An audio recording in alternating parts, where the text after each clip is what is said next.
চলে যাব একদম রুলস নাম্বার 1 এ। তার আগে আমি বলি যে আমি এই টপিকটা পড়বো, এই টপিকটা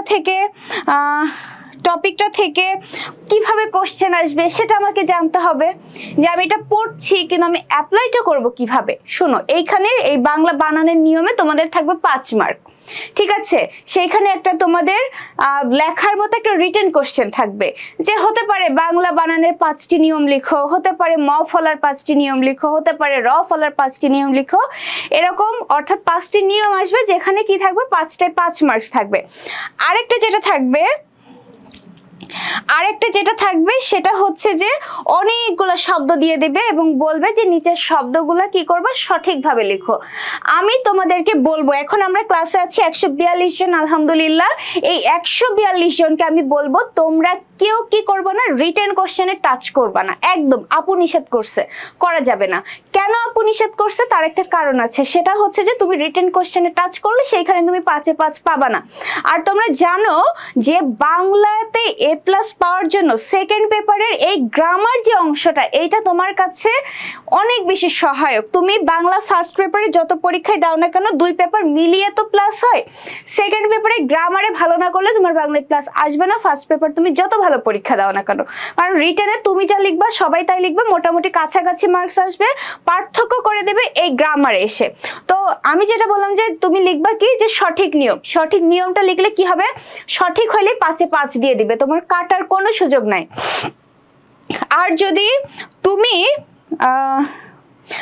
তুমি কিনা ওই যে বর্ণনামূলক কোশ্চেন লিখতে চাও, তুমি যত ভালোই লিখো না কেন, আমার কাছে মনে হতেই পারে যে না, এটা আরো ভালো লেখার দরকার ছিল। তুমি একটা নিয়মের সাথে 2টা উদাহরণ দিলে আমার মনে হলো যে না, এটা 5 মার্কস পাওয়ার জন্য যথেষ্ট না, তোমার আরো 3-4টা উদাহরণ দিতে হতো, সেই ক্ষেত্রে মার্কস কেটে নিবে। তাহলে আপু কি বলেছে? আপু বলেছে আমরা কেউ বর্ণনামূলক কোশ্চেনে আনসার করব না, আমরা সবাই কি করব, আমরা সবাই বানানের সঠিক নিয়ম লিখব। এখন সঠিক নিয়ম লিখতে গেলেও, নিয়ম লিখবো না, বানান সঠিক করে লিখবো, বানান শুদ্ধিকরণটা লিখবো। সেটা লিখতে গেলেও আমার কি করতে হবে, আমার এই রুলসগুলো যদি আমি না জানি তাহলে আমি পারবো না। আজকের ক্লাসে এত ফাঁকিবাজি করে তোমাদের শিখিয়ে দিব যে তোমরা নিজেরাই পারবা। প্রথমে দেখো নিয়ম 1-এ বলছে, এখানে দেখো লেখা আছে কি, আমি পড়বো না, আমার দরকার নাই এখানে কি লেখা আছে, আমি জানতেও চাই না। আমি তোমাকে যেটা বলছি তোমরা সেটা শোনো। দেখো, আমি বিভিন্ন কথা বলি, সেই কথার মধ্যে আসতে পারে দূর নামক একটা শব্দ, ঠিক আছে? আমার কথায় কোনোভাবে যদি দূরত্ব বা দূর, এরকম দূর কথাটি যদি উচ্চারিত হয় তাহলে সেই ক্ষেত্রে কি হবে, দেখো দূর দিয়ে যদি কোনো ডিস্টেন্স প্রকাশ পায়, আমি একটা শব্দ নিলাম, সেই শব্দের মধ্যে যদি কোনোভাবে দূর চলে আসে, আর সেই দূর দিয়ে যদি কিনা দূরত্ব প্রকাশ পায় বা ডিস্টেন্স প্রকাশ পায়, সেই ক্ষেত্রে সেই দূরের বানানটা হবে দয় দীর্ঘ র দূর, ঠিক আছে? কি হবে, দয় দীর্ঘ র দূর। আর যদি দূরত্ব বা ডিস্টেন্স প্রকাশ না পায়,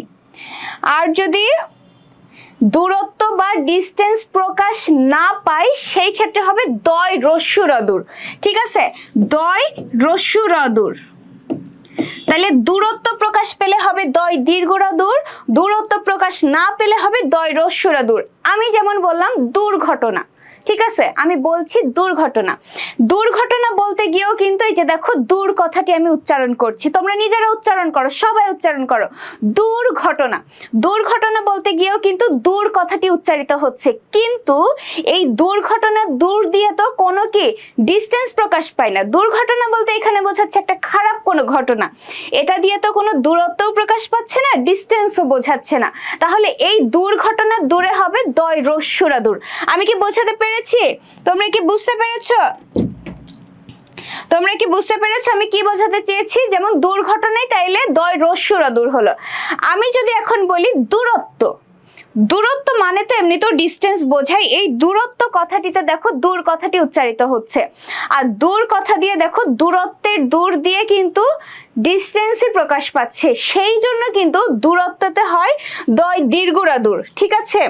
দেখো পরের রুলসে রয়েছে, যেমন দেখো দূরবর্তী, ঠিক আছে, আমি যদি বলতাম দূরবর্তী, তাহলে দূরবর্তী বলতে গিয়েও কিন্তু আমার দূর কথাটি উচ্চারিত হচ্ছে, তাই না? সবাই বলো তো, দূরবর্তী, দূরবর্তী বলতে গিয়েও কি দূর কথাটি উচ্চারিত হচ্ছে। এবং এইখানে দেখো দূরবর্তী বলতে দূরের কোনো কিছুকে বোঝাচ্ছে। এটা কি তাইলে একটা দূরত্ব বোঝালো না, একটা ডিস্টেন্স বোঝালো না? এই কারণে দূরবর্তীতে কি হয়, দয় দীর্ঘরা দূর হয়। ঠিক আছে, দূরবর্তীতে দয় দীর্ঘরা দূর। আবার যদি আমি বলি দূরবীক্ষণ, দূরবীক্ষণ বলতে গিয়েও কিন্তু দূর কথাটি উচ্চারিত হচ্ছে। আর এই দূরবীক্ষণ মানে হচ্ছে দূরের কোনো কিছুকে কাছে নিয়ে আসে এমন।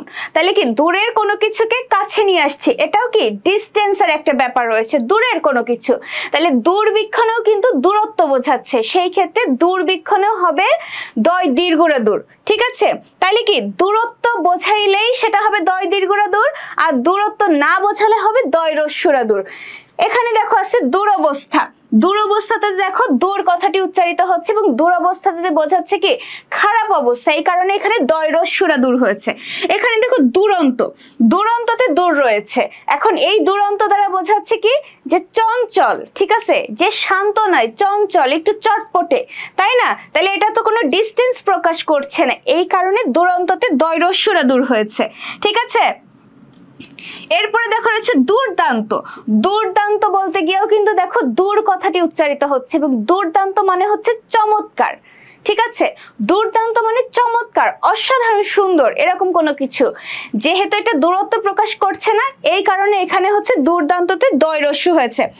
সবাই এখন কমেন্ট করে আমাকে জানাও যে এটা ক্লিয়ার কিনা, এই রুলসটা তোমরা ক্লিয়ার কিনা। এখানে কিন্তু আমি একটা রুলস বোঝাইতে গিয়ে দুইটা রুলস বলে ফেলছি, যে দূরত্ব বোঝাইলেই দয় দীর্ঘরা দূর দিয়ে হবে, আর দূরত্ব না বোঝাইলে দয় রস্যুরা দূর দিয়ে হবে। ঠিক আছে, তোমরা কি সবাই এই রুলসটা ক্লিয়ার? আচ্ছা দেখো, তাসবিহ বলছে জি বুঝতে পারছি। তারপরে এটা কি জুমাইয়া বলছে জি, নওরিন বলছে জি আপু বুঝতে পারছি।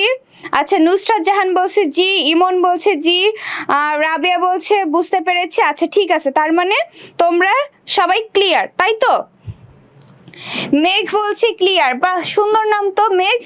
আচ্ছা আমাদের সাথে এইমাত্র জয়েন হয়েছে মো, আসসালামু আলাইকুম আপু। ওয়ালাইকুম আসসালাম। তোমরা সবাই কেমন আছো এবং কে কোথা থেকে জয়েন হয়েছে এটা জানিও।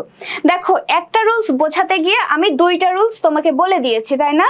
তাহলে কি দূরত্ব বোঝাইলে বারবার বলছে যাতে একদম ভুল করা যাবে না, দূরত্ব প্রকাশ করলেই দয় দীর্ঘরা দূর, দূরত্ব প্রকাশ না করলে দয় রস্যুরা দূর। যেমন দেখো দূর, দূর মানেই তো একটা দূরত্ব বোঝাচ্ছে, ডিস্টেন্স, এই কারণে এটা দয় দীর্ঘরা দূর। দূরবর্তী, দূরবর্তী বলতে দূরের কোনো কিছুকে বোঝাচ্ছে, তার মানে এটা হচ্ছে একটা ডিস্টেন্স প্রকাশ করছে, এই কারণে এখানে দয় দীর্ঘরা দূর।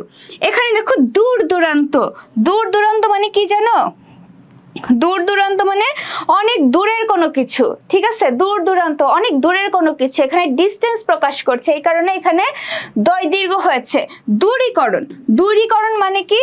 দূরীকরণ মানে দূরে সরিয়ে দেওয়া, দূর করে দেওয়া। ঠিক আছে, ডিস্টেন্স প্রকাশ করছে, দূরীকরণ করে দাও, দূরে দিয়ে দাও, তাইলে এই কারণে এখানে দয় দীর্ঘরা দূর। ঠিক তেমনি অদূর মানেও কি অনেক দূরের কোনো কিছু, দূরত্ব মানে তো দূরত্বই, দূরবীক্ষণ মানে দূরের কোনো জিনিস কাছে নিয়ে আসা এমন। ঠিক আছে, আহমেদ আকরাম বলছে আপু আবার বলেন। আচ্ছা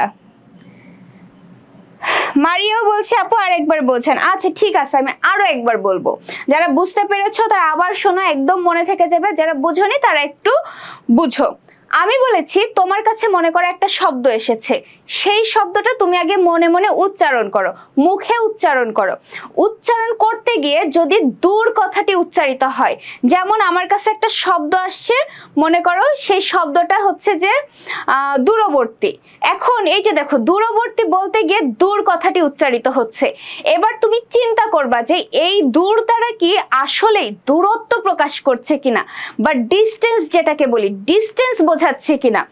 যদি দূরবর্তী, দেখো দূরবর্তী দূর দ্বারা কিন্তু আসলেই ডিস্টেন্স প্রকাশ করছে, দূরবর্তী মানে কি অনেক দূরের কোনো কিছু, তাহলে ডিস্টেন্স প্রকাশ করছে। এরকম যদি দূর কথা দ্বারা ডিস্টেন্স প্রকাশ করে বা দূরত্ব প্রকাশ করে, সেই ক্ষেত্রে হবে দয় দীর্ঘরা দূর। ঠিক আছে, দয় দীর্ঘরা দূর। ঠিক যেমন এইগুলো তো সব দূরবর্তী বা ডিস্টেন্স প্রকাশ করছে, এই কারণে এইখানে সবকিছুতে দয় দীর্ঘ হয়েছে, আর যদি দূরত্ব প্রকাশ না করতো তাহলে দয় রস্যরা দূর হতো। এখন সবাই ক্লিয়ার কিনা আমাকে জানাও।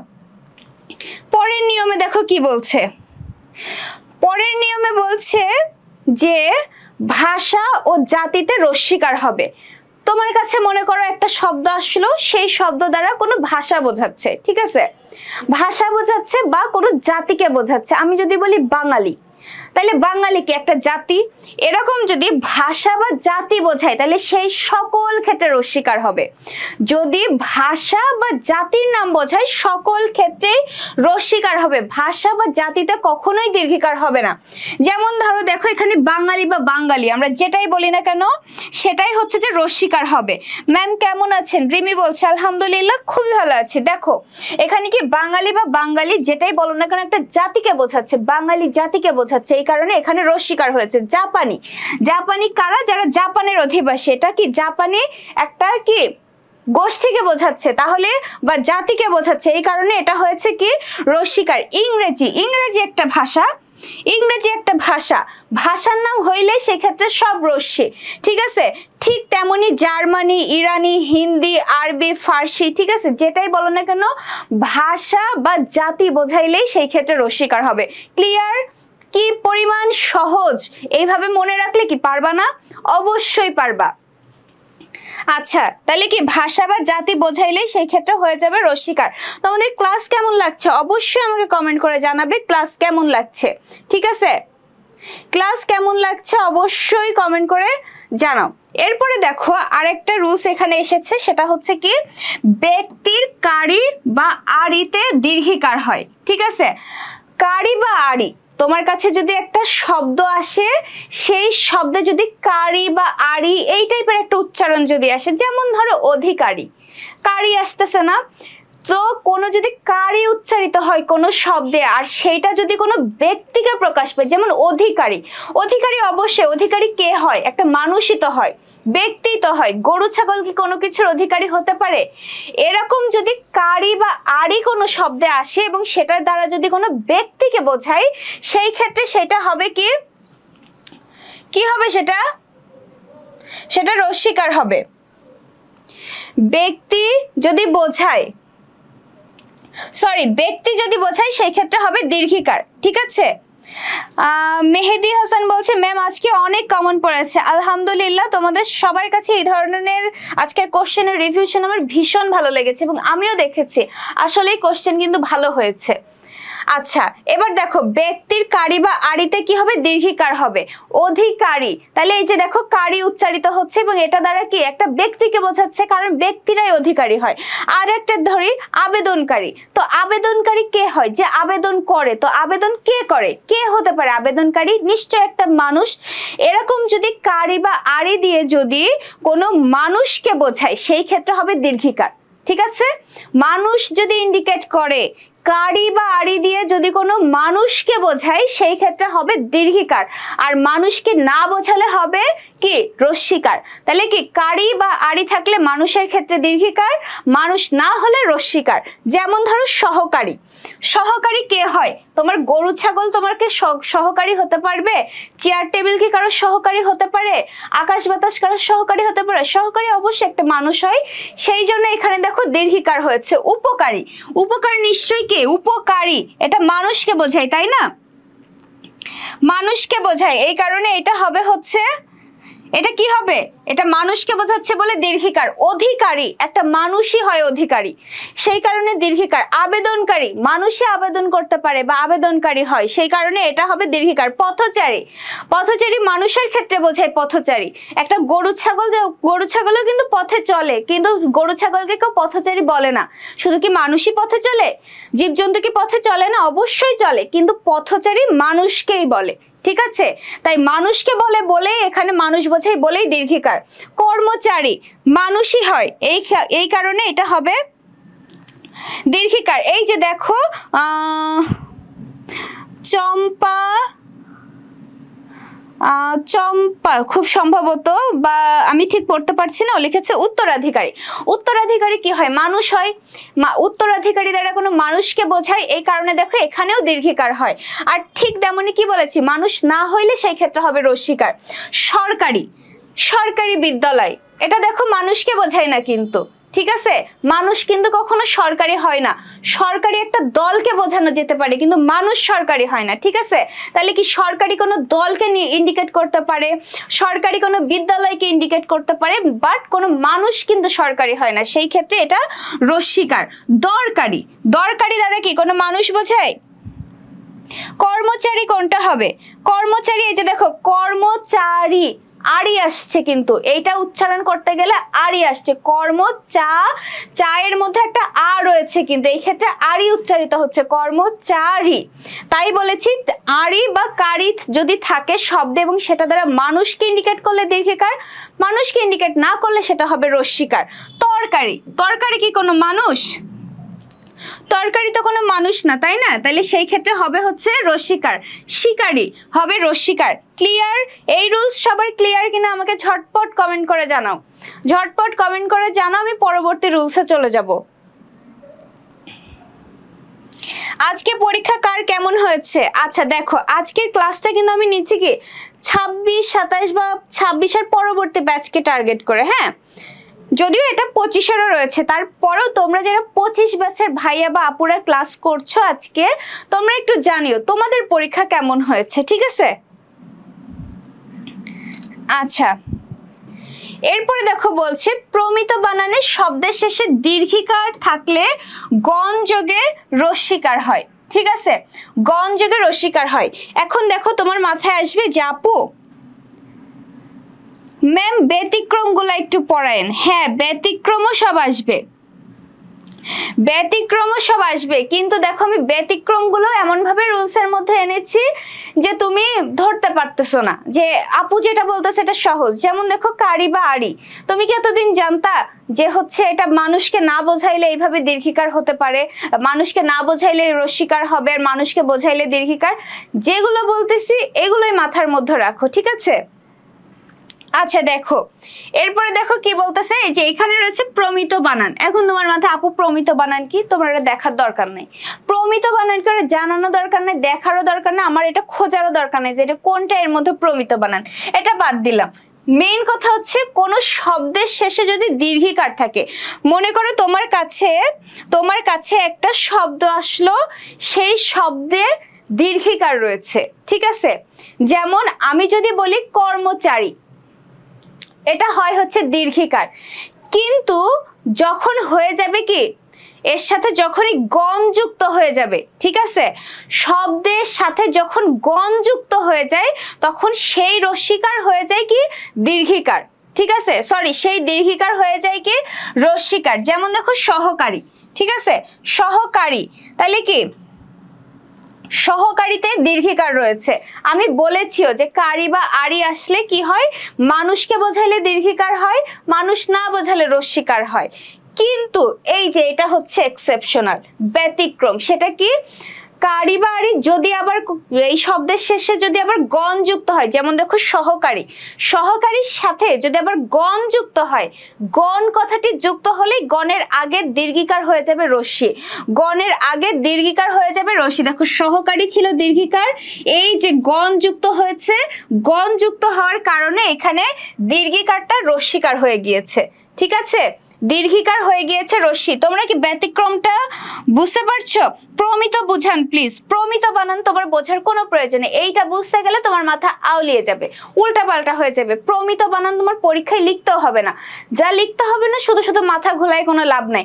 লেখা রয়েছে প্রমিত, আমি তো বললাম প্রমিত কথাটা তুমি বাদ দাও, প্রমিত না, মনে করো যে কোনো শব্দের শেষে যদি দীর্ঘিকার থাকে এবং সেই দীর্ঘিকারের পরে যদি গণ যুক্ত হয়, গণ যুক্ত হইলে দীর্ঘিকার আগের দীর্ঘিকার রস্যিকার হয়ে যাবে, গণ যুক্ত হইলেই আগের দীর্ঘিকার হয়ে যাবে রস্যিকার, ঠিক আছে? তাইলে দেখো সহকারী দীর্ঘি ছিল, এই গণ যুক্ত হওয়ার কারণে এই দীর্ঘি হয়ে গিয়েছে রস্যি। কর্মচারী ছিল দেখো দীর্ঘি, কর্মচারীতে ছিল দীর্ঘি, কিন্তু এই যে গণ যুক্ত হয়েছে এই কারণে এই দীর্ঘিকার হয়ে গিয়েছে রশ্মি। ঠিক আছে, এই দেখো কর্মী ছিল দীর্ঘি, এই গণ যুক্ত হওয়ার কারণে হয়ে গিয়েছে রশ্মি। আবেদনকারী ছিল দীর্ঘি, এই যে গণ যুক্ত হওয়ার কারণে এই দীর্ঘি হয়ে গিয়েছে রশ্মি। ঠিক আছে, বুঝতে পেরেছো? তোমরা কি এই রুলসটা বুঝতে পেরেছো কিনা আমাকে একটু কমেন্ট করে জানাও। ঠিক আছে, সিকিউ ভালো, এমসিকিউ একটু খারাপ হয়েছে। আচ্ছা কোনো ব্যাপার না, তোমরা হচ্ছে সবাই যারা বাংলা ফার্স্ট পেপার পরীক্ষা দিয়ে এসেছো, ফার্স্ট পেপারের কাজ কাম সব শেষ, ফার্স্ট পেপার নিয়ে আর কেউ চিন্তা করবা না। ঠিক আছে, ওই কোশ্চেন খুলে আর দেখবা না। সামনে তোমার সেকেন্ড পেপার পরীক্ষা, তুমি ফার্স্ট পেপার যতই খারাপ হোক না কেন সেকেন্ড পেপার ভালো করলে দুইটা মিলে কিন্তু প্লাস হয়ে যাবে। আর ফার্স্ট পেপার অনেক ভালো হয়েছে, এবার যদি সেকেন্ড পেপার খারাপ হয় তাহলে কিন্তু প্লাস মিস হয়ে যাবে। ঠিক আছে, ব্যালেন্স করতে হবে দুইটাকেই। আচ্ছা, তাসবিহ বলছে জি আপু বুঝতে পেরেছি। ইসমাইল বলছে বুঝতে পেরেছি। আপু উচ্চারণের ক্লাসটা কবে নিবেন? দেখা উচ্চারণের ক্লাস আমার মনে হয় না আমি ফ্রি ক্লাস আর নিতে পারবো। ঠিক আছে, উচ্চারণের ক্লাস খুব সম্ভবত আমি ফ্রি ক্লাসে নিতে পারবো না, কারণ তোমাদের আর আমি ফ্রি ক্লাস নিব একটা, সেটা হচ্ছে শনিবারে। যারা আছো সবাই শুনে রাখো, আমি আর শনিবারে তোমাদের একটা ফ্রি ক্লাস নিব। সেই ক্লাসে খুব সম্ভবত আমি তোমাদের বাংলা ফার্স্ট পেপার পড়াবো। ঠিক আছে, এরপরে 1 তারিখ থেকে তোমাদের পেইড ব্যাচের ক্লাস শুরু হয়ে যাবে। তোমরা এখনো যারা আমি বলছি তোমরা ভালো হবে, আমার কথা শুনে তোমরা নিতে পারো। আমার মনে হয় কোর্সটা তোমাদের জন্য ভালো হবে, কারণ আমি তোমাদের সেইভাবেই রুলসগুলো বোঝানোর চেষ্টা করি যেভাবে আমি নিজে বুঝেছিলাম। কারণ দেখো আমি কিন্তু এইচএসসি পরীক্ষা দিয়েছি 21-এ, তোমরা দিবা 26-এ। আমার অনেক কিছু ভালো লাগতো না, এই বানান জানো না আমার কি পরিমাণ কঠিন লাগতো, আমি পারতাম না, সত্যি আমি পারতাম না। কিন্তু সেই সময় হচ্ছে যে আমার টিচাররা, আমার কলেজের টিচাররা আবার আমাদেরকে কঠিন করেই পড়াইতো, বুঝছো, একদম বইয়ে যেটা সেটাই পড়াতো। কিন্তু বাসার টিচারটা আবার আমার অনেক ভালো ছিল, তো ওই স্যার আমাকে খুব সহজভাবে এই জিনিসগুলো পড়িয়েছিল। তা আমি যেভাবে বুঝেছিলাম আমি তোমাদের ঠিক সেইভাবেই জিনিসগুলো বোঝাবো। ঠিক আছে, আচ্ছা তোমরা বুঝতে পেরেছো?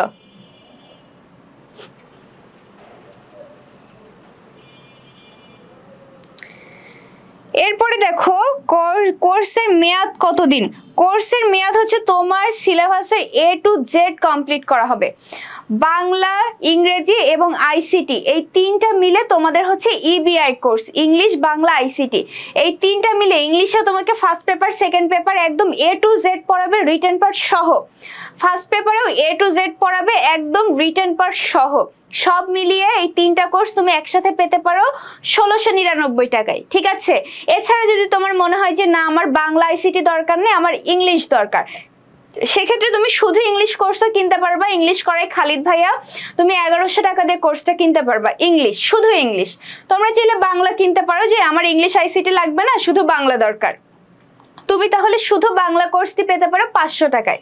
ঠিক আছে, তোমার শুধু যদি আইসিটি কোর্স কিনতে চাও, শুধু আইসিটি কোর্স তুমি কিনতে পারবে 500 টাকায়। ঠিক আছে, আমি কোর্সে ভর্তি হতে চাই ম্যাম। যদি ভর্তি হতে চাও দেরি করো না, কারণ আর সময় নেই। এই যে দেখো নুসরাত জাহান আবার তাকে সাজেস্ট কোর্সে হয়ে যান, কারণ ও নিজেও কিন্তু কোর্সে ভর্তি হয়েছে। আমাদের কোর্সে ভর্তি হয়েছে এমন স্টুডেন্টও কিন্তু ক্লাস শুরু করছে, মানে ক্লাস করছে আমাদের সাথে। ঠিক আছে, এরপরে দেখো কি বলছে, পদের শেষে বলি বা আবলি থাকলে রস্বীকার হয়। আমার কাছে যদি পদ মানে কি বলতো, পদ মানে হচ্ছে যে বাক্যে ব্যবহৃত প্রতিটা শব্দ এক একটি পদ, অর্থাৎ প্রতিটা শব্দ এক একটি পদ। ঠিক আছে, তাহলে সেই পদের শেষে বা কোনো শব্দের শেষে যদি বলি বা আবলি কথাটি উচ্চারিত হয়, কোনো শব্দের শেষে যদি বলি বা আবলি কথাটি উচ্চারিত হয় সেই ক্ষেত্রে রস্বীকার হবে। ঠিক আছে, শব্দের শেষে বলি বা আবলি কথাটি উচ্চারিত হলে সেক্ষেত্রে রস্বীকার হবে। তাহলে দেখো এখানে বলছে কার্যাবলী। দেখো কার্যাবলী যদি আমি এটা ভাঙতে যাই তাহলে কি এটা কার্য প্লাস আবলি, পেয়েছো? শব্দের শেষে আবলি পেয়েছো? তাহলে এই যে আবলি, বলি বা আবলি যাই বলো না কেন, যদি থাকে তাহলে, যদি থাকে সেই ক্ষেত্রে কি হবে, পদের শেষে বা শব্দের শেষে বলি বা আবলি যদি থাকে সেই ক্ষেত্রে হয়ে যাবে রস্বীকার। যেমন দেখো কার্যাবলীতে হয়েছে রস্বীকার, কারণ এই কার্যাবলী ভাঙলে আমরা আবলি পাবো, কার্য প্লাস আবলি।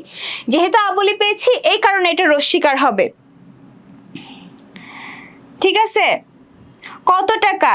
নাফিয়া আঞ্জুম রিপা বলছে কত টাকা? শুধু ইংলিশ নিতে চাইলে 1100 টাকা, শুধু বাংলা কোর্সটা নিতে চাইলে আমিই পড়াবো বাংলা কোর্স, শুধু বাংলা নিতে চাইলে 500 টাকা, শুধু আইসিটি নিতে চাইলে 500 টাকা।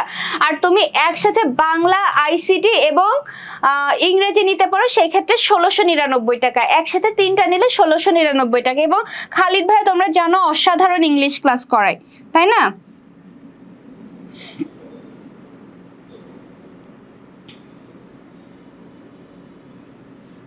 আচ্ছা,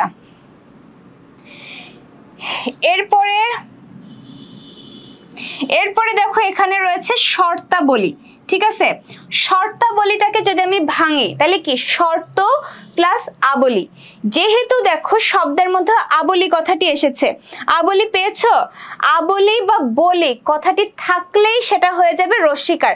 ব্যাখ্যা বলি, ব্যাখ্যা প্লাস বলি, তাই না? ব্যাখ্যা বলি ভাঙলে কি পাবো? ব্যাখ্যা প্লাস বলি। তাহলে পেয়েছো বলি, বলি বা আবলী থাকলেই সেই ক্ষেত্রে হয়ে যাবে রস্যিকার। নিয়মাবলী, নিয়ম প্লাস আবলী। ঠিক আছে, নিয়ম প্লাস আবলী, তাইলে সেই ক্ষেত্রে কি হবে? যেহেতু এখানে আবলী কথাটি এসেছে এই কারণে এটা রস্যিকার হবে। ঠিক আছে,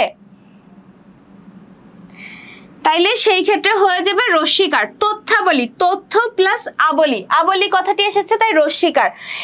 বুঝতে পেরেছো? তাইলে কি তোমার কাছে যদি কোনো শব্দ আসে, তোমার কাছে যদি কোনো শব্দ আসে, সেই শব্দের শেষে যদি বলি বা আবলী কথাটি আসে, শব্দের শেষে বলি বা আবলী কথা আসলেই সেটা হয়ে যাবে রস্যিকার। ক্লিয়ার? তোমরা কি এই রুলসটা ক্লিয়ার? আপু আরেক টাকা কি করবা? আরেক টাকা দিয়ে তুমি চকলেট কিনে খেতে পারো, 1 টাকা চকলেট তো এখনো পাওয়া যায়। তোমরা কোর্সের ব্যাপারটা কি বুঝতে পেরেছো সবাই? শর্ত প্লাস আবলী, পরেরটা অন্তু জিজ্ঞেস করছে শর্ত প্লাস আবলী, এটা আমি ঠিক বুঝতে পারলাম না, পরেরটা বলতে কি বলতে চাইছো? আরেকবার একটু ভালোভাবে আমাকে বলো। আচ্ছা, তোমরা সবাই ক্লিয়ার তো রুলসগুলা? এরপরে দেখো পরের রুলসে আমি চলে যাই, সেটা হচ্ছে বিদেশি শব্দ। ঠিক আছে, বিদেশি শব্দ যদি থাকে, বিদেশি শব্দ বলতে তোমাকে অন্য কোনো দেশের শব্দ দিবে না, ইংলিশ শব্দই সাধারণত দিবে। বিদেশি শব্দ বলতে তোমাকে ইংলিশ শব্দই দিবে। আর ইংলিশ যদি তোমার কাছে কোনো শব্দ থাকে সেই ক্ষেত্রে অলওয়েজ দন্তস্য হয়। ইংরেজি শব্দে কখনোই তালব্য-স মূর্ধন্য-স হয় না। ঠিক আছে, ইংরেজি শব্দে কখনোই তালব্য-স বা মূর্ধন্য-স হয় না। বিদেশি শব্দে কখনোই তালব্য-স বা মূর্ধন্য-স হয় না। বিদেশি শব্দে সবসময় দন্তস্য হয়। যেমন দেখো পোস্ট, ঠিক আছে, পোস্ট মানে কি? পোস্ট একটা ইংরেজি শব্দ, এই কারণে এখানে হয়েছে দন্তস্য। এখানে দেখো স্টার, স্টার একটা ইংরেজি শব্দ, এই কারণে এটা হয়েছে দন্তস্য। ঠিক তেমনি staff, station, bus stand, status, master, duster, poster, studio, first, last, best, এই সব হচ্ছে ইংরেজি শব্দ বা বিদেশি শব্দ। বিদেশি শব্দ হইলে তোমাকে বিদেশি শব্দ যদি দেয় সেটা ইংরেজি দিবে, অন্য আর কিছু দিবে না। আর ইংরেজি শব্দে অলওয়েজ দন্তস্য হয়, দন্তস্য ছাড়া অন্য কোনো স ইংরেজি শব্দে হয় না। ঠিক আছে, বুঝতে পেরেছো? লিপি খাতুন বলছে ক্লিয়ার। আচ্ছা ঠিক আছে, এরপরে দেখো কি বলছে, তবে সত্য বিধান অনুযায়ী, সত্য বিধান অনুযায়ী বাংলা বানানে ট বর্গীয় বর্ণে। ঠিক আছে, ট বর্গীয় বর্ণে, ট বর্গীয় বর্ণগুলো কোনটি? এই যে ট, ঠ, ড, ঢ, এইগুলো হচ্ছে যে কি,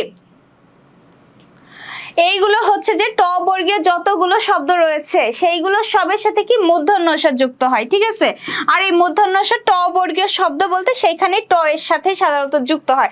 আর ট এর সাথে অলওয়েজ কি হয়? মূর্ধন্য ষ হয়। ঠিক আছে, ট এর সাথে অলওয়েজ মূর্ধন্য ষ হয়। ট এর সাথে অলওয়েজ তাহলে কি হয়? মূর্ধন্য ষ হয়। ঠিক আছে, দেখো বৃষ্টি ট এর সাথে যুক্ত হয়েছে বলে মূর্ধন্য ষ। কৃষ্টি, সৃষ্টি, দৃষ্টি, মিষ্টি, নষ্ট, কষ্ট, তুষ্ট, সন্তুষ্ট, এমন যত শব্দ রয়েছে। বিদেশি শব্দ কিভাবে চিনবো? বিদেশি শব্দ বলতে তোমাকে ইংরেজি শব্দই দিবে, আর ইংরেজি শব্দ তো তুমি অবশ্যই চিনতে পারবা, তাই না? ইংরেজি শব্দ ইংলিশ তোমাকে বাংলায় লিখে দিলে তুমি বুঝবা না যে এটা ইংরেজি একটা শব্দ, ইংরেজি শব্দই তোমাকে দিবে, আর সেই ক্ষেত্রে দন্তস্য হয়ে যাবে। ঠিক আছে, রূপান্তরের টপিকটা একটু দেখাবেন প্লিজ। অন্তু বলছে কিন্তু বিদেশি সরি কি জানি বললাম অন্ত, যে রূপান্তর, এটা আমি দেখাতে পারলে ভালো হতো কিন্তু আমার সময় হবে না। ঠিক আছে, যেহেতু 1 তারিখ থেকে ক্লাস শুরু হয়ে যাবে, এই কারণে যেহেতু 1 তারিখ থেকে আমার ক্লাস শুরু হয়ে যাবে এই কারণে আমি চলে যাব। ঠিক আছে, আমি রবিবারে চলে যাব, সেই ক্ষেত্রে তোমাদের আর আমি একটা ক্লাস পাবো। শুক্রবারে তোমাদের আইসিটি ক্লাস হবে, আর শনিবারে গিয়ে আমি আর একটা বাংলা ক্লাস পাবো তোমাদের পেইড কোর্সের আগে। আর সেই দিন আমি পড়াবো হচ্ছে বাংলা ফার্স্ট পেপার। তোমাদের আমি সুযোগ পেলে আমি পড়াতাম। ঠিক আছে, এরপরে দেখো পরেরটা, দেখো যুক্ত বর্ণে দন্তস্ব এবং মূর্ধন্য ব্যবহার। যে যদি আমার কাছে যুক্ত বর্ণ থাকে সেই ক্ষেত্রে আমি কখন দন্তস্ব ব্যবহার করব? লিস্ট কোন শব্দ? লিস্ট অবশ্যই দেখো, লিস্ট মানে কি? ফর্দ, এটা একটা কি ইংরেজি শব্দ, তাই না? লিস্ট, যেমন বাজারের লিস্ট তৈরি করেছি, তাহলে লিস্ট একটা ইংরেজি শব্দ, এই কারণে এটার সাথে দন্তস্ব হবে। ঠিক আছে, এরপরে দেখো এই যে বলছে, দেখো স্টুডিও, স্টুডিও যদি আমি বাংলায় লেখো তাইলে দেখবা কি দন্তস্বইটয় রস্যু, তাই না? তাইলে বোঝা গেল ইংরেজি শব্দই তোমাকে দিবে বিদেশি শব্দ বলতে, সেই ক্ষেত্রে দন্তস্ব হবে। এবার দেখো আমার কাছে যখন যুক্ত বর্ণ থাকবে তখন কখন আমি দন্তস্ব ব্যবহার করব আর কখন আমি মূর্ধন্য ব্যবহার করব, এই জিনিসটা আমি একটু এখন জানবো। সেটা কি দেখো, অ বা আকারের পরে যুক্ত বর্ণে দন্তস্ব হবে। ঠিক আছে, অ বা আকারের পরে যুক্ত বর্ণে দন্তস্ব হবে। অকার বলতে কি জানো? অকারের তো কোনো কার নাই আসলে, অ এর তো কোনো কার হয় না, অর্থাৎ কোনো ধরনের কার যদি না থাকে সেই ক্ষেত্রে, যদি আকার থাকে অথবা যদি কোনো কার না থাকে সেই ক্ষেত্রে কি হবে? দন্তস্ব হবে। যেমন দেখো তিরস্কার, তিরস্কারে একটা অ কিন্তু আসতেছে, তিরস্কার একটা অ আসতেছে না, এই কারণেই তিরস্কারে দেখো দন্তস্ব হয়েছে, এটা কি দন্তস্বই কয়। তেজস্ক্রিয়, দেখো এখানে কোনো কার নাই, এই কারণে দেখো এটা দন্তস্ব হয়েছে।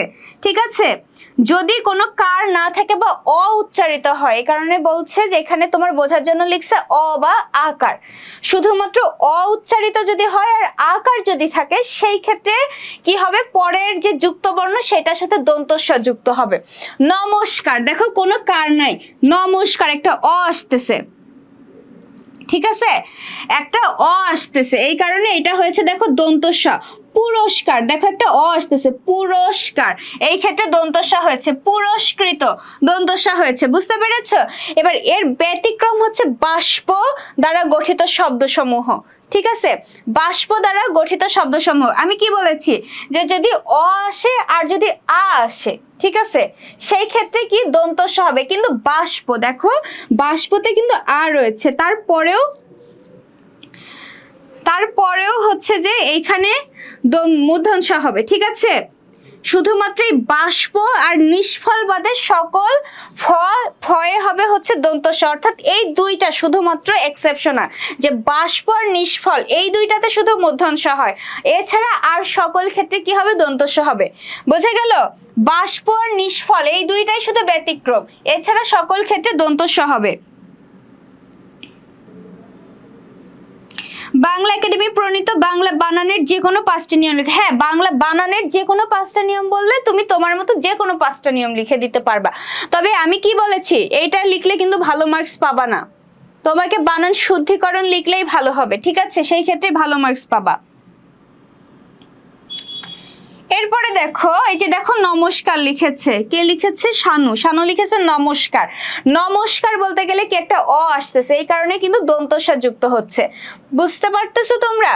এরপরে দেখো কি বলছে পরের নিয়মে, রস্বই বা দীর্ঘইকার, রস্যু বা দীর্ঘকার, এ বা ঐকার এবং ও বা ঔকারের পরে যুক্ত বর্ণে মূর্ধন্য হবে। যদি রস্বই বা দীর্ঘকার হয়, দীর্ঘইকার হয়, যদি রস্বই দীর্ঘই বা রস্য দীর্ঘ বা এ ওই বা ও এই কয়টা কার যদি থাকে সেই ক্ষেত্রে কি হবে? যুক্ত বর্ণে মূর্ধন্য হবে। যেমন দেখো আবিষ্কার, ঠিক আছে, কি রয়েছে? আবিষ্কার, এখানে দেখো রস্যিকার রয়েছে, এই যে দেখো রস্যি বা দীর্ঘিকার থাকলে কি হবে? মূর্ধন্য হবে। এই যে রস্যিকার রয়েছে, এই কারণে এটা হয়েছে হলো মূর্ধন্য। ঠিক আছে, দেখো রস্যিকার থাকার কারণে মূর্ধন্য হয়েছে। গোষ্পদ, দেখো এখানে ওকার রয়েছে, এই যে দেখো ওকার, ওকার যদি থাকে সেই ক্ষেত্রে কি হবে, সেই ক্ষেত্রে হবে হচ্ছে যে মূর্ধন্য ষ। এই যে দেখো রস্যকার, এই যে রস্যকার থাকলে হবে মূর্ধন্য ষ। জ্যোতিষ্ক, এই যে দেখো ওকার বা ওকার যেটাই ধরো না কেন, ওকারের এমন আসলে সরি এটা তো জ্যোতিষ্কতে, এইটা না, এই যে রস্যিকার রয়েছে জ্যোতিষ্ক, এই কারণে এইটা হবে হচ্ছে মূর্ধন্য ষ।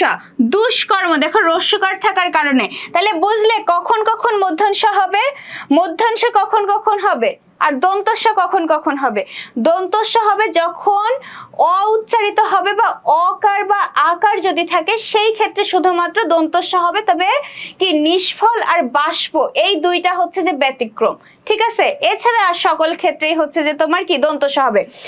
আর রস্বই বা দীর্ঘকার যদি থাকে, রস্বই দীর্ঘই রস্যু দীর্ঘ এ ওই ও, রস্বই দীর্ঘই রস্যু দীর্ঘ এ ওই এবং ও ও, এই কয়টা কার যদি থাকে সেই ক্ষেত্রে হবে হচ্ছে মূর্ধন্য ষ, ঠিক আছে। রস্বই দীর্ঘই থাকলে কি মূর্ধন্য ষ হবে? হ্যাঁ, রস্বই বা দীর্ঘইকার থাকলে সেই ক্ষেত্রে মূর্ধন্য ষ হবে। এই যে দেখো রস্বই বা দীর্ঘইকার থাকলে সেই ক্ষেত্রে মূর্ধন্য ষ হবে যুক্ত বর্ণে, ঠিক আছে। ক্লিয়ার সবাই? তোমরা কি ক্লিয়ার?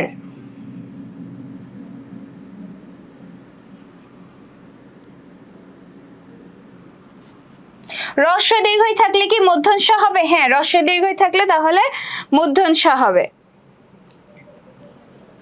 এরপরে দেখো কি বলছে, দন্ত স বা তালব্য স এর ব্যবহার। এবার আমরা জানবো দন্ত স বা তালব্য স এর ব্যবহার, কখন দন্ত স হয় আর কখন তালব্য স হয়। এইটা কিন্তু উচ্চারণেরও রুলস, ঠিক আছে, উচ্চারণেও কিন্তু এই রুলসটা রয়েছে। আমি যখন হচ্ছে অ্যাডমিশন টেস্ট দিয়েছিলাম তখন কিন্তু আমার এটা এসেছিল, ঠিক আছে, এই জাহাঙ্গীরনগরের অ্যাডমিশনেই কিন্তু এসেছিল যে এই বানানটাই দিয়েছিল উচ্চারণে, যে এটা উচ্চারণ কোনটা হবে। তো দেখো এটা কি হবে, যদি তোমার কাছে কোনো শব্দ আসে, ঠিক আছে, তোমার কাছে যদি কোনো শব্দ আসে, আমরা যারা মুসলমান আছি, ঠিক আছে, যারা আরবি পড়েছি তার আমরা এটা জানি, যেমন আরবিতে দুইটা হরফ রয়েছে, সিন আর একটা হচ্ছে শিন, ঠিক আছে, একটা আছে সিন আর একটা হলো শিন। এখন তোমার কাছে শব্দ যদি সিনের মতো উচ্চারিত হয়, যেমন কি আমরা বলি সিয়াম, তাই না, যদি এমন সিনের মতো যদি উচ্চারিত হয় সেই ক্ষেত্রে হয় দন্ত স, ঠিক আছে। আর যদি শিনের মতো উচ্চারিত হয়, যেমন আমরা বলি শেয়াল, শেয়াল দেখো শিনের মতো, তাহলে সেই ক্ষেত্রে হবে তালব্য স। এখন দেখো এইটা যারা বুঝেছো বুঝেছো, আর যারা এইটা বুঝতে পারোনি, এইটা যারা বুঝতে পারোনি তাদেরকে একটু বলি যে, আচ্ছা দেখো আরেকটা ব্যাপার, এই যে নুসরাত আমাকে মনে করিয়ে দিল, তোমরা চাইলে রূপান্তরটা একটু দেখেন প্লিজ। আচ্ছা রূপান্তরের ক্লাস তোমরা ইউটিউবে দেখো, ঠিক আছে, সিআরডেম এর ইউটিউবে কিন্তু রূপান্তরের ক্লাস দেওয়া আছে, তোমরা সেখানে দেখতে পারো। আচ্ছা দেখো তোমরা যারা সিন শিনের ব্যাপারটা বুঝেছো তারা তো খুব ভালো, আর যদি যারা বুঝে না থাকো তাহলে আমার কথা এবার শোনো। আমরা জানি স, যে কোনো ধরনের স, স কয়টা রয়েছে? তিনটা না, তালব্য স, মূর্ধন্য স আর দন্ত স, তাই না, এই তিনটা স রয়েছে, তিনটাই কিন্তু স। কি কি স? তালব্য স, দন্ত স আর একটা মূর্ধন্য স। এখন এই স যদি স এর মতোই উচ্চারিত হয়, স যদি স এর মতোই উচ্চারিত হয়, যেমন আমরা বলি শীত, শীতে দেখো স স এর মতোই উচ্চারিত হয়েছে, তাই না, এই কারণে এই শীতে হবে তালব্য স। আমরা যেমন দেখো আমরা বলেছিলাম যে দেখো স্টার, স্টারে কিন্তু এটা ইংরেজি শব্দ, এমনিও দন্ত স হবে, আবার এটা এই রুলসেও দেখো মিলিয়ে দিই কিভাবে, স্টার, স্টার কিন্তু এখানে দন্ত স রয়েছে, তাহলে দন্ত স কিন্তু তিনটা স এর একটা, কিন্তু স্টার কিন্তু স এর মতো উচ্চারিত হচ্ছে না, তাই না, সেই ক্ষেত্রে স স এর মতো উচ্চারণ না হইলেই হবে হচ্ছে যে দন্ত স। স স এর মতো উচ্চারিত না হলে দন্ত স হবে, আর স যদি স এর মতোই উচ্চারিত হয় সেক্ষেত্রে তালব্য স হবে। তোমরা কি এই রুলসটা ক্লিয়ার? স স এর মতো উচ্চারিত হলে সেটা হবে তালব্য স, আর স যদি স এর মতো উচ্চারিত না হয়, অন্য যে কোনো রকম উচ্চারিত হয় সেটা হবে দন্ত স। যেমন দেখো এখানে বলছে সিট, সিটে কিন্তু স এর মতো উচ্চারণ হয় না, আমরা কিন্তু যখন শীট বলবো তখন কিন্তু সেই শীট বলতে অন্য শীটে চলে যাব, যেমন আমি আমি তোমাদেরকে শীট দেব, তাই না? শীট কিন্তু অন্য একটা ইয়া হয়ে যাচ্ছে, কিন্তু যখন বলবো সিট তখন কিন্তু সেটা হয়ে যাবে কি শত শয়ের মতো উচ্চারিত হচ্ছে না, এই কারণে সিটে হয় দন্ত স। এই যে দেখো শীট, শীটে স শয়ের মতো উচ্চারিত হয়েছে, তাই তালব্য স। রেজিস্ট্রেশন, দেখো রেজিস্ট্রে এই পর্যন্ত এখানেও কিন্তু একটা স এসেছে, কিন্তু রেজিস এইখানে দেখো আমি কি বলছি, আপনি তো কোনো রেসপন্ড করছেন না। আচ্ছা তুমি হচ্ছে বাংলা শিখন বাই রিয়া আপু, ঠিক আছে? এটা হচ্ছে আমার পেজ, তুমি একটু মনে করে মেসেজ দিও, ঠিক আছে? আমি আমার পেজের নামটা বলছি, এখানে মেসেজ দিলে আমার সাথে তোমরা সবাই কথা বলতে পারবা, তোমাদের যে কোনো প্রয়োজনে তোমরা আমাকে মেসেজ দিতে পারবা, ঠিক আছে? বাংলা শিখন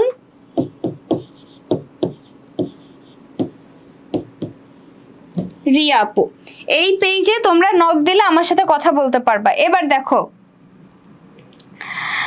হাদিউল ইসলাম, তুমি নক দিও, তোমাকে বিস্তারিত বলে দেওয়া হবে। আচ্ছা এবার দেখো রেজিস্ট্রেশন, দেখো রেজিস এখানেও কিন্তু একটা স এসেছে, কিন্তু এই স এর মতো উচ্চারিত হয়নি। নিজেরা উচ্চারণ করো বুঝতে পারবা। এই কারণে স এর মতো উচ্চারণ হয়নি বলে এখানে দেখো দন্ত স হয়েছে।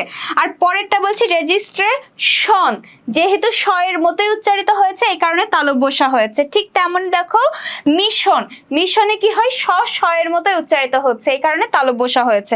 তোমরা ক্লিয়ার? তোমরা কি ক্লিয়ার?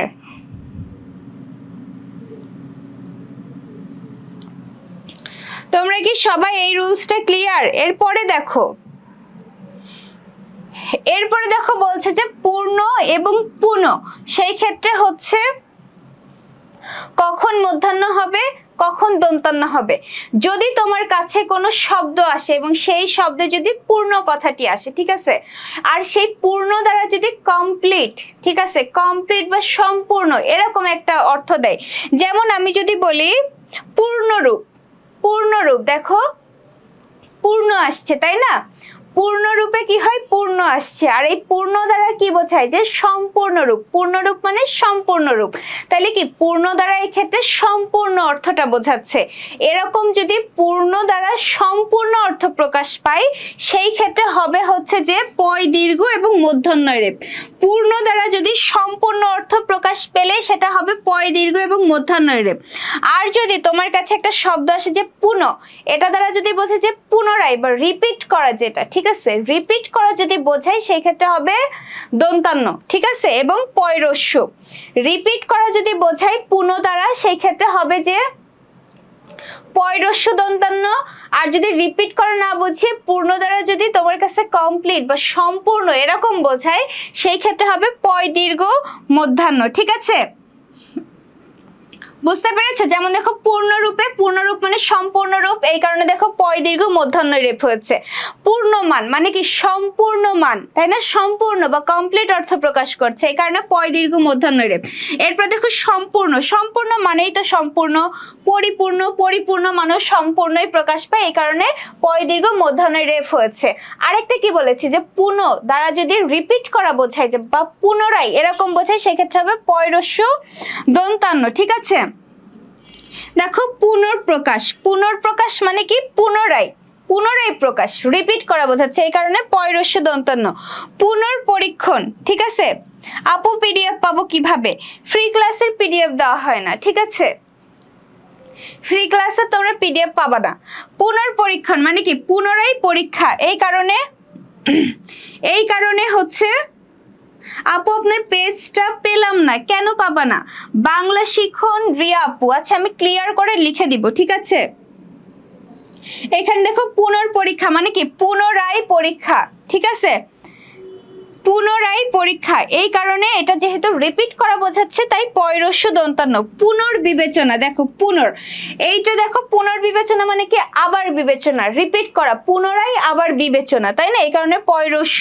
ঠিক তেমনি পুনর্গঠন, পুনর্বাসন এগুলোতে সেম। আচ্ছা দেখো আমি আমার পেজের নামটা, তোমরা বলছো যে আপু পেজটা পেলাম না, তাদের জন্য আমি আরেকটু লিখে দিই, ঠিক আছে?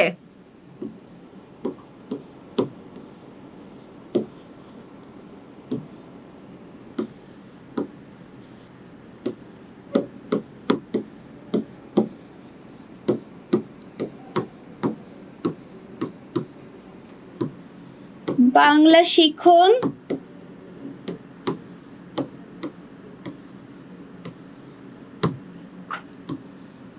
রিয়া আপু, ঠিক আছে?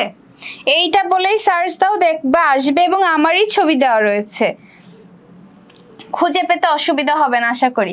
আচ্ছা দেখো, এর পরের রুলস বলছে পদের শেষে গ্রস্ত নয় গ্রস্ত হবে। আমরা বলি না যে সে খুব বিপদগ্রস্ত, এটা কিন্তু একটা ভুল কথা। আমি নিজেও বলি যে আমি খুবই বিপদগ্রস্ত। গ্রস্ত কখনোই হয় না, এটা হয় হচ্ছে গ্রস্ত। শব্দের শেষে অলওয়েজ গ্রস্ত হয়, অর্থাৎ এই যে দন্ত সইতয় হয়, ঠিক আছে? গ্রস্ত হয়, গ্রস্ত হয় না। এখানে দেখো রয়েছে বাধাগ্রস্ত। তোমাকে যদি দেয় যে গ্রস্ত বাধাগ্রস্ত, তাহলে তুমি বুঝবা না যে কারণ আপু বলেছে পদের শেষে কখনোই গ্রস্ত হয় না, হয় কি গ্রস্ত। গ্রস্ত কখনোই হয় না, পদের শেষে হবে কি গ্রস্ত।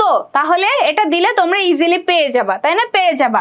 তাহলে কি দেখো, বাধাগ্রস্ত, এই যে দেখো গ্রস্ত, ক্ষতিগ্রস্ত, হতাশাগ্রস্ত, বিপদগ্রস্ত। বুঝতে পেরেছো? এই যে দেখো নুসরাত জাহান কিন্তু আমার পেজটাকে ট্যাগ করে দিয়েছে, তোমরা এখানে পেয়ে যেতে পারো। আচ্ছা পরবর্তী রুলসে চলে যাই। দেখো এখানে বলছে অঞ্জলি দ্বারা গঠিত সকল শব্দের রস্যিকার আসবে, অর্থাৎ পদের শেষে যদি অঞ্জলি থাকে, অঞ্জলি থাকলে সেক্ষেত্রে রস্যিকার হবে। যেমন দেখো অঞ্জলি রস্যিকারই হবে, গীতাঞ্জলি, এই যে দেখো গীতাঞ্জলি, গীত প্লাস অঞ্জলি, তাইলে এই ক্ষেত্রে রস্যিকার হয়েছে। শ্রদ্ধাঞ্জলি, শ্রদ্ধা প্লাস অঞ্জলি, এই কারণে কি হয়েছে? রস্যিকার হয়েছে। তাহলে পদের শেষে অঞ্জলি আসলে সেই ক্ষেত্রে কি হবে? রস্যিকার হবে, ঠিক আছে? পদের শেষে অলওয়েজ রস্যিকার হবে। নুসরাত জাহান বলছে বাধাগ্রস্ত, একদম ঠিক তাই। তোমরা সবাই কি ক্লিয়ার? আর রাইডার আইমান অমিত বলছে পেয়েছি আপনার পেজ। আচ্ছা ঠিক আছে, আচ্ছা ঠিক আছে। দেখো সুরাইয়া বলছে ক্লিয়ার আপু। আচ্ছা এই জন্য আমি এবার কি করি, পরবর্তীতে চলে যাই। যেমন দেখো তোমার যে শুধু বানানি ভুল ধরবে এমন না, তোমার যে শুধু বানানি ভুল ধরবে এরকম না, তোমার একটা বাক্য দিয়েও কিন্তু সেই ক্ষেত্রে ভুল হতে হয়, যে কখন আমরা দুইটা জিনিস একসাথে লিখবো আর কখন আমরা দুইটা জিনিস আলাদা আলাদা লিখবো, ঠিক আছে? আমি যদি বলি যে দেখো প্রশ্নবোধক অর্থে যদি কে ব্যবহৃত হয়, বাক্যে যদি কে থাকে এবং সেটা দ্বারা যদি প্রশ্ন করা বোঝায়, যেমন আমি যদি বলি যে দেখো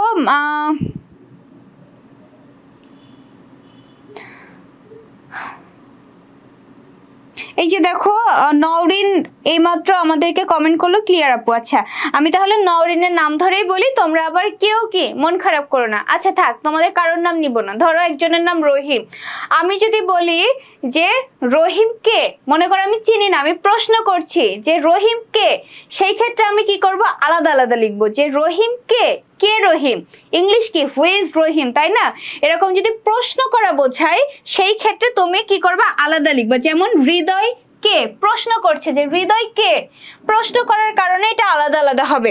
আর যদি প্রশ্ন করা না বোঝায়, ঠিক আছে, আমি যদি বলি হৃদয় কে, প্রশ্ন না করে যদি আমি বলি হৃদয়কে আসতে বলো, আমি যদি বলি রহিমকে যেতে বলো, ঠিক আছে, রহিমকে যেতে বলো বা হৃদয়কে আসতে বলো, এরকম যদি প্রশ্ন না করি সেই ক্ষেত্রে একসাথে লিখবা।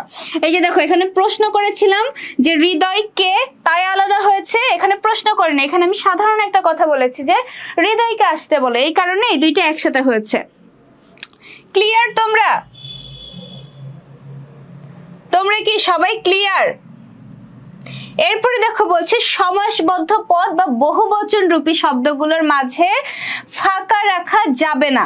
যদি বহুবচন বোঝায় এরকম কোন শব্দ, বহুবচন বোধক কোন শব্দ যদি থাকে, যদি বহুবচন বোধক কোন শব্দ থাকে আর সমাসবদ্ধ যদি কোনো পদ থাকে, ঠিক আছে, যে পদের কি সমাস করা যাবে, এরকম সমাসবদ্ধ যদি কোনো পদ থাকে আর যদি বহুবচন বোধক কোনো পদ থাকে, তাহলে সেই ক্ষেত্রে কি মাঝখানে ফাঁকা রাখা যাবে না, একসাথে একসাথে লিখতে হবে। যেমন ছাড়পত্র, এই যে দেখো ছাড় একটা শব্দ, পত্র একটা শব্দ, কিন্তু এটা আমরা আলাদা লিখবো না, কারণ ছাড়পত্রর কি সমাস নিরূপণ করা যায়, এটা একটা সমাসবদ্ধ পদ, এই কারণে এইটা কি আলাদা না লিখে একসাথে লিখবো। হতাশাগ্রস্ত, এই যে দেখো গ্রস্ত, পদের শেষে গ্রস্ত এসেছে, এই কারণে এখানে গ্রস্ত হয়েছে, গ্রস্ত হয়নি, ঠিক আছে। হতাশাগ্রস্ত, গ্রস্ত, এটা কি একটা সমাসবদ্ধ শব্দ, এই কারণে একসাথে হয়েছে। এই যে দেখো গ্রামগুলি বা গ্রামগুলো, এটা কি বহুবচন বোধক, এটা কি বহুবচন বোধক একটা শব্দ। গ্রামগুলি বা গ্রামগুলো দ্বারা বোঝাচ্ছে যে অনেকগুলো গ্রাম, তাই না? এই কারণে এটা যেহেতু বহুবচন বোধক একটা শব্দ, তাই একসাথে হয়েছে। রচনামূলক, এটা কি সমাসবদ্ধ একটা শব্দ, এই কারণে কি একসাথে হয়েছে। সেবা সমূহ, বহুবচন বোধক একটা শব্দ, সেবা সমূহ, সমূহ দ্বারা কি করেছে, বহুবচন হয়েছে, এই কারণে একসাথে হয়েছে। পরিমাপ সহ, ত্রুটিজনিত, এরকম যদি বচন বা বহুবচন বোধক কোনো শব্দ থেকে একসাথে দিবা। এখন দেখো এটার আরেকটা টেকনিক রয়েছে। টেকনিকটা হচ্ছে এরকম, যদি মনে করে যেমন সেবা সমূহ দুইটা শব্দ, বিপদগ্রস্ত দুইটা শব্দ, এরকম যদি তোমার কাছে এরকম দুইটা শব্দ মনে হয়, আমি বোঝার জন্য বলছি যে কিন্তু দুইটা শব্দ নেই, একটাই শব্দ, কিন্তু বোঝার জন্য বলছি যে যদি এরকম দেখো যে দুইটা শব্দ, তখন তুমি কি করবে জানো, দুইটাকে একসাথে লিখে দিবা, অত কিছু বোঝার দরকার নেই, দুইটাকে একসাথে লিখে দিবা, তাইলেই তোমার কাছে কি এটা কারেক্ট হয়ে যাবে, ঠিক আছে। আসবাবপত্র, একদম ঠিক তাই, আসবাবপত্র দুইটা আলাদা, কিন্তু এই দুইটা মিলে একটা হয়েছে এখানে, তাহলে তুমি কি করবে, একসাথে লিখে দিবা, ঠিক আছে। হিসাব বিজ্ঞান, একদম ঠিক তাই, এরকম থাকলে এরকম শব্দ যত দেখবা সব কি করবে, একসাথে লিখে দিবা। বিদেশি শব্দে অলওয়েজ কি হয়, রস্যিকার হয়, এটা আগেই বলেছি যে বিদেশি শব্দে অলওয়েজ দন্তস্ব হয়, আর বিদেশি শব্দে অলওয়েজ কি হয়, রস্যিকার হয়, বিদেশি শব্দে কখনোই দীর্ঘিকার হয় না। এখন আপু বিদেশি শব্দ বুঝবো কি করে, বিদেশি শব্দ বলতে তোমার কাছে ইংরেজি শব্দই দিবে, ঠিক আছে, ইংরেজি শব্দই তোমার কাছে দিবে, তাহলে তুমি তো বুঝবা যে এটা একটা ইংলিশ ওয়ার্ড, এখানে কি হবে না, দীর্ঘিকার হবে না, সব রস্যিকার হবে।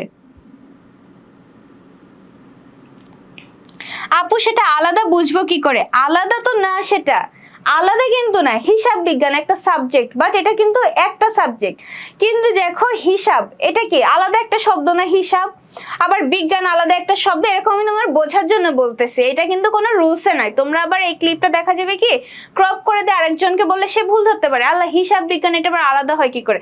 আমি আবারও বলছি, আমি তোমার বোঝার জন্য জাস্ট বলতেছি যে এরকম যদি তোমার কাছে মনে হয় যে দুইটা শব্দ একসাথে বসছে, যদি ফাঁকা ফাঁকা করে দেয় তুমি একসাথে করে দিবা, ঠিক আছে। আর এরকম এইটা দিলে তুমি এমনি দেখলেই বুঝবা যে এটা আসলে কি বলছে, ঠিক আছে, এই শব্দগুলো দিলেই তুমি বুঝবা। এখন হিসাব বিজ্ঞানী যদি পরীক্ষায় দেয়, হিসাব এখানে লিখলো, বিজ্ঞান এখানে লিখলো, তুমি বুঝবা না এটা পড়ে যে এটা আসলে ফাঁকা কি চাইছে, ঠিক আছে। আচ্ছা তাহলে কি বলছিলাম, বিদেশি শব্দ বলতে ইংরেজি শব্দে অলওয়েজ কি হয়, রস্যিকার হয়, ঠিক আছে, রস্যিকার হয়। এখানে দেখো আইসক্রিম, এই যে রস্যিকার, স্টিমার রস্যিকার, অর্থাৎ সকল ইংরেজি শব্দে কি হবে, সকল ইংরেজি শব্দে কি হবে, রস্যিকার হবে। এগুলো লেখার নিয়ম যদি বলে দিতেন, দেখো তোমাদেরকে আমরা বলছি তুমি কখনোই বর্ণনামূলক প্রশ্ন যেমন বাংলা বানানের 5টি নিয়ম লিখো, এটা তুমি অ্যান্সার করবে না, তুমি লিখবো অথবা দিয়ে যেটা থাকবে যে নিচের শব্দগুলোর মধ্যে যে কোনো 5টি শব্দের সঠিক বানান লিখো, তুমি এইটা অ্যান্সার করবে, একদম 5টাই একদম ডিরেক্ট 5 মার্কস পেয়ে যাবা, ঠিক আছে। তুমি এটার অ্যান্সার কিভাবে করবা, তুমি কিন্তু এইটাই করবা অ্যান্সার, আমি বারবার বলছি এইটা না লিখলে কিন্তু ভালো মার্কস পাবা না। তুমি এটার অ্যান্সার কি করবা, প্রদত্ত শব্দ,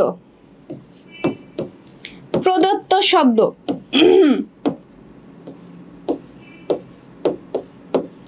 প্রদত্ত শব্দ লিখে দাগ দিয়ে তুমি যেই 5টা অ্যান্সার করবা সেটা তুমি হচ্ছে লিখবা, যেটা তোমার কি প্রশ্নে দেওয়া থাকবে। এরপরে লিখবা, এই পাশে লিখবা হচ্ছে সঠিক বানান, ঠিক আছে, সঠিক বানান বা শুদ্ধ বানান, ঠিক আছে, শুদ্ধ বানান, শুদ্ধ বানান।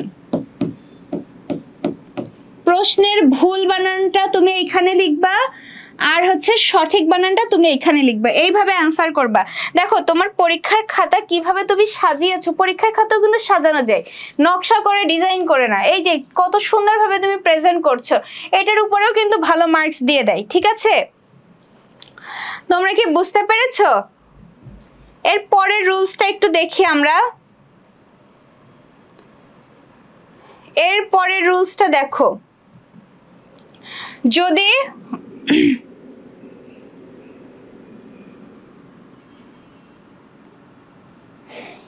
যদি দেখো কোন বা কোনো ঠিক আছে, মানে এটা তুমি কখন কোনটা ইউজ করবা? কয়কর মূর্ধন্য কোণ তুমি তখন ইউজ করবা যখন এই কোণ দ্বারা যদি অ্যাঙ্গেল প্রকাশ পায়, যেমন কি 90 ডিগ্রি কোণ, 80 ডিগ্রি কোণ, 45 ডিগ্রি কোণ, এরকম যদি অ্যাঙ্গেল বোঝায় শুধুমাত্র এই ক্ষেত্রে কয়কর মূর্ধন্য কোণ হবে। ঠিক আছে, এরপরে কয়কর দন্তন্য কোণ, এটা তুমি কখন লিখবা?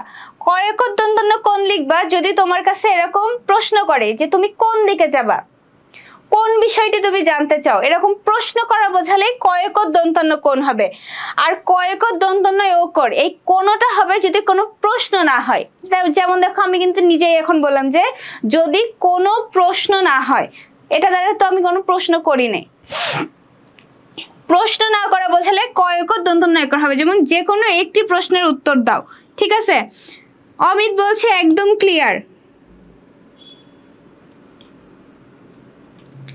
এগুলোর পরে কি বোর্ড প্রশ্ন সমাধান করা লাগবে? হ্যাঁ, পরীক্ষায় ভালো মার্কস পেতে গেলে, কমন পেতে গেলে অবশ্যই তোমাকে বোর্ড কোশ্চেন সলভ করতে হবে। তুমি যত বেশি বোর্ড কোশ্চেন সলভ করবা তত তুমি কি ভালো মার্কস পাবা। ঠিক আছে, তত তুমি ভালো মার্কস পাবা। এরপরে দেখো বিশেষণবাচক আলি প্রত্যয় যুক্ত শব্দের রস্যিকার হয়, অর্থাৎ আলি থাকলে এবং সেটা যদি একটা বিশেষণ পদ হয় তাহলে সেটা হবে হচ্ছে যে কি রস্যিকার। এখন বিশেষণ কি আমরা জানি যে যেই শব্দ দ্বারা কোনো দোষ গুণ অবস্থা সংখ্যা পরিমাণ, অর্থাৎ বিশেষ্যের দোষ গুণ অবস্থা সংখ্যা পরিমাণ এগুলো প্রকাশ করলে সেটা হয় বিশেষণ। যেমন দেখো সোনালী, অর্থাৎ আমরা বলি না যে সোনার যে গুণটা, যে সোনার রং হয় সোনালী, তাহলে এটা সোনার একটা বর্ণ প্রকাশ পাচ্ছে, তাই না?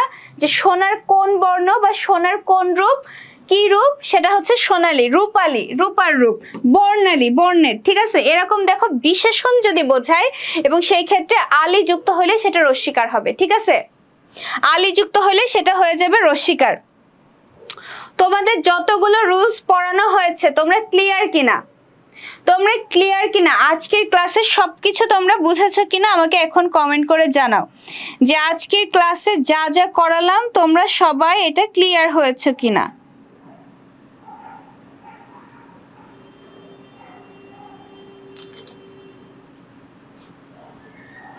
কি বলছো? আকাশ চৌধুরী বলছে, কি বলছো আমি বুঝতে পারি না। আকাশ, তুমি আরেকটু ভালোভাবে বোঝাও। নত্যবিধান কাকে বলে, এর 5টি নিয়ম লেখে। এগুলোর উত্তর কি করব না? বললাম তো কোনো বর্ণনামূলক প্রশ্নের অ্যান্সার করবা না। ঠিক আছে, কোনো বর্ণনামূলক প্রশ্নের অ্যান্সার করবা না, যেটা একদম 5টায় 5টা লিখতে হয় সেটা লিখবা। যেমন বানান শুদ্ধিকরণের নিয়ম কখনোই তুমি লিখবা না, তুমি কি লিখবা? শুদ্ধ বানান লিখবা।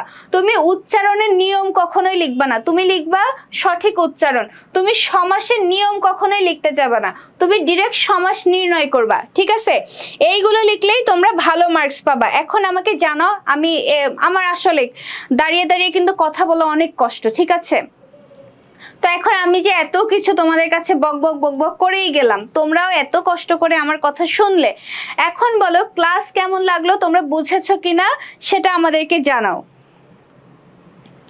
মারিয়া বলছে জি আপু বুঝতে পেরেছি। নদী চৌধুরী বলছে ক্লিয়ার। অমিত বলছে হ্যাঁ অবশ্যই ক্লিয়ার।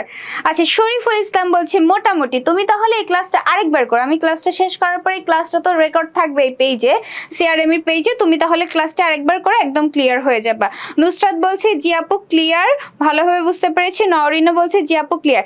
এবার দেখো আমি আবারও আমার কোর্সের বিজ্ঞাপনে চলে যাই। যেটা করতে হয়, তোমাদেরও হয়তো বিরক্ত লাগে বাট আমাকে বলতে হবে, কারণ অনেকে হয়তো পরে জয়েন করেছো, তোমরা জানোই না। আমার ক্লাস করে যদি তোমার মনে হয় যে না আপুর সাথে আমি প্রিপারেশন নিতে পারবো, আপুর সাথে আমি আমার এইচএসসি আমার লাইফের এত বড় একটা ইম্পর্টেন্ট পার্টের প্রিপারেশন আমি নিতে পারবো সম্ভব, তাহলে তোমরা আমাদের কোর্সে ভর্তি হয়ে যেতে পারো। আমি আমার পার্টির কথাটা বলি, আমি নিজে তোমাদেরকে বাংলা পড়াবো, তোমাদের বাংলার প্রিপারেশন আমার সাথেই হবে।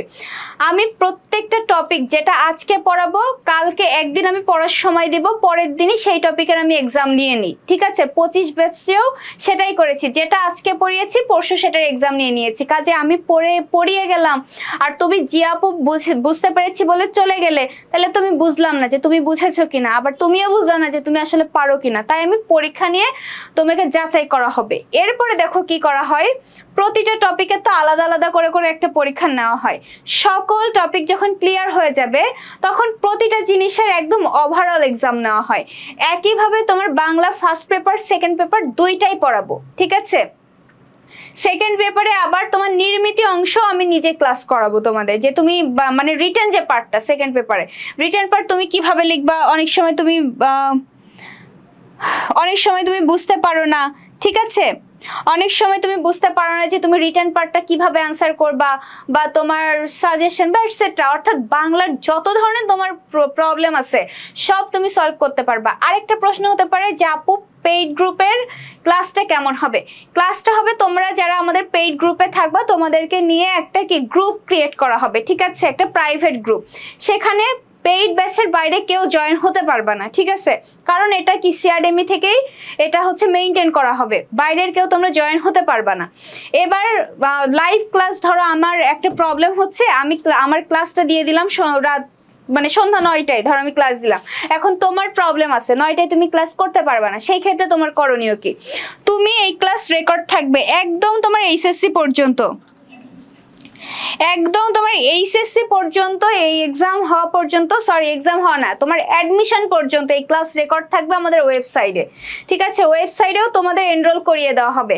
অ্যাডমিশন পর্যন্ত তোমরা এই ক্লাসগুলো দেখে উপকৃত হতে পারবা, ঠিক আছে। এছাড়াও মানে লাইভ ক্লাসে তো প্রবলেমে পড়লে আপু তো লাইভ অ্যান্সার দিয়ে দিবে। যদি তুমি পরে রেকর্ড ক্লাস করতে চাও সেই ক্ষেত্রে প্রবলেম হলে তুমি কি করবা? সেই ক্ষেত্রে এই যে আমার সাথে বাংলা শিখন পেজে অলওয়েজ, অর্থাৎ এছাড়াও তোমাদের সবাইকে নিয়ে ডিসকাশন গ্রুপ ক্রিয়েট করা হবে। তোমরা একদম ডিরেক্টলি টিচারদের সাথে কথা বলতে পারবে, তোমাদের সকল প্রয়োজন যে কোনো সময় তোমরা মেটাতে পারবে, ঠিক আছে। মিথিলা স্নেহা, বা আমি তাকালাম মিথিলার কমেন্টটা চোখে পড়লো, অনেক ভালো আছি। মিথিলা স্নেহাকে অনেকদিন পর পেলাম। তুমি কি 25 ব্যাচের পরীক্ষার্থী ছিলে মিথিলা? আমার ঠিক মনে নাই। তোমরা কি তাহলে বুঝতে পারলে তোমাদের পেইড গ্রুপ পেইড ব্যাচের কোর্সটা কেমন হতে যাচ্ছে? তো তোমরা যদি মনে করে থাকো যে আমাদের সাথে তোমাদের প্রিপারেশনটা একদম ঝালিয়ে নিতে পারবে, এছাড়া তোমাদের শোনা আরেকটাও বলি, তোমাদের গাইডও কিন্তু আমরাই কভার করিয়ে দিব। তোমাদের গাইডের এমসিকিউ, তোমাদের গাইডের সিকিউ সব আমরাই কভার করিয়ে দিব। আমি নিজে কিন্তু পড়া দিই, আবার হোম টাস্ক দিই। এবার পড়াটা আমি নিই কিভাবে, এই যে এক্সামের মাধ্যমে, এবং সেটার কিন্তু আবার রেজাল্ট হয়, সেটা সবার রেজাল্ট প্রকাশিত হয়, ঠিক আছে। একদম ফার্স্ট সেকেন্ড থার্ড এইভাবে সবার মার্কস দিয়ে এক্সাম রেজাল্ট দেওয়া হয়। এই কারণে সবার মধ্যে একটা কি প্রতিযোগিতাপূর্ণ একটা মনোভাব তৈরি হয়ে যায়, ঠিক আছে। এই ক্ষেত্রে পড়াশোনা আবার বেশি মানে পড়তে ভালো লাগে অনেক সময়। তাহলে এই ছিল, ঠিক আছে। শনিবারে তোমাদের বাংলা ফার্স্ট পেপার আমি আবার তোমাদেরকে পড়াবো, শনিবারে বাংলা ফার্স্ট পেপার পড়াবো, এবং আগামীকাল তোমাদের ইনশাল্লাহ আইসিটি ক্লাস হবে। তোমরা আইসিটি ক্লাসটাও করো, ভাইয়ার ক্লাস করলেও তোমাদের অনেক ভালো লাগবে আশা করা যায়, ঠিক আছে। আর ইংলিশ তো তোমরা হয়তো খালিদ ভাইয়ের ক্লাস করছোই, সেটা নিয়েও কোনো কিছু বলার নাই, তোমরা নিজেরা যাচাই করো, নিজেরাই বুঝতে পারবা। তো এই পর্যন্ত আজকের ক্লাস তোমাদের জন্য ছিল। তোমরা সবাই ভালো থাকো, বেশি বেশি প্র্যাকটিস করো, প্র্যাকটিসে তুমি নিজেই তোমার রেজাল্ট ভালো করবা। আমি কিছুই করতে পারবো, আমি জাস্ট বলে দিব যে তুমি এটা পড়ো, পড়তে হবে তোমার নিজেকে, ঠিক আছে। বেশি বেশি প্র্যাকটিস করো, ইনশাল্লাহ অনেক ভালো হবে। বেশি বেশি পড়াশোনা করতে থাকো, তোমরা সবাই ভালো থাকো, সুস্থ থেকো, সুস্থ থাকা সবচেয়ে বেশি ইম্পর্টেন্ট। এই পর্যন্ত আজকের ক্লাস। আল্লাহ হাফেজ, আসসালামু আলাইকুম।